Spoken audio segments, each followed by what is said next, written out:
Pasukan Israel bertubi-tubi melancarkan serangan darat di Gaza pada Minggu tanggal 29 Oktober tahun 2023. Ratusan warga sipil tak berdosa di Gaza dinyatakan tewas dan kehilangan tempat tinggal akibat serangan tersebut.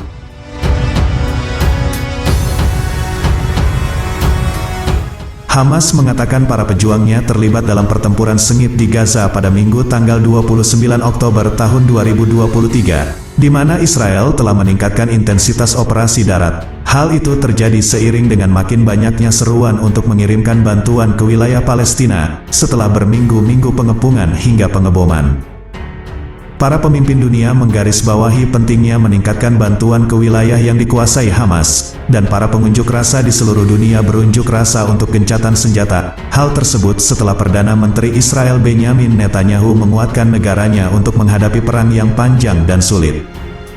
Meskipun ada seruan untuk gencatan senjata kemanusiaan, kemarahan internasional dan potensi risiko sandera di Gaza, Israel telah meningkatkan perang yang dipicu oleh serangan Hamas yang belum pernah terjadi sebelumnya. Dilansir AFP, militan Hamas menyerbu perbatasan Gaza pada tanggal 7 Oktober dalam serangan paling mematikan dalam sejarah Israel hingga menewaskan 1.400 orang, sebagian besar warga sipil dan menculik 239 lainnya termasuk banyak pekerja migran, menurut angka terbaru yang diberikan oleh juru bicara militer Daniel Hagari.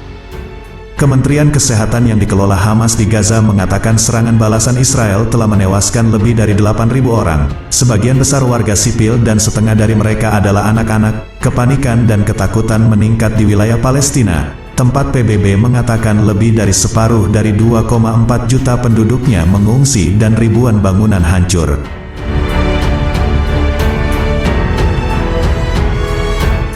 Sayap bersenjata Hamas Brigade Ezzedine Al-Qassam mengatakan bahwa para pejuangnya terlibat dalam pertempuran sengit dengan pasukan pendudukan Israel yang menyerang di barat laut Gaza. Di sisi lain, tentara Israel mengatakan tahap baru perang dimulai dengan serangan darat sejak Jumat malam, sebuah peningkatan dari 2 operasi singkat pada awal pekan ini.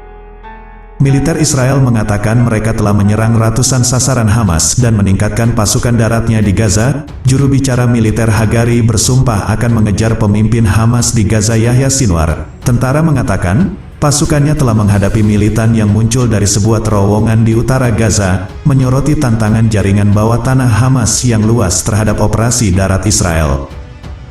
Dalam pidato yang disiarkan televisi larut malam pada Sabtu, Netanyahu mengumumkan perang tahap kedua untuk membasmi Hamas, faksi Islam Palestina yang telah memerintah Gaza sejak 2007. Komunikasi terputus di Gaza setelah Israel memutus jalur internet menjelang intensifikasi operasinya, meskipun konektivitas secara bertahap kembali normal pada hari Minggu. Beban-beban ada pada Israel untuk membedakan antara militan dan warga sipil tak berdosa di Gaza, kata penasihat keamanan nasional AS Jake Sullivan kepada CNN. Hagari kembali mendesak warga sipil Palestina untuk pergi ke selatan ke daerah yang lebih aman, namun warga tetap waspada karena serangan udara terus berlanjut. Adapun Amerika Serikat telah memperingatkan musuh-musuh Israel untuk tidak ikut campur dan memperkuat kehadiran militernya di wilayah tersebut. Pertempuran meningkat di perbatasan Israel-Lebanon dengan sekutu Hamas yang didukung Iran yakni Hizbullah, sehingga meningkatkan kekhawatiran akan terbentuknya front baru. Kekerasan juga meningkat di tepi barat yang diduduki sejak serangan tanggal 7 Oktober dengan lebih dari 110 warga Palestina tewas menurut Kementerian Kesehatan wilayah tersebut.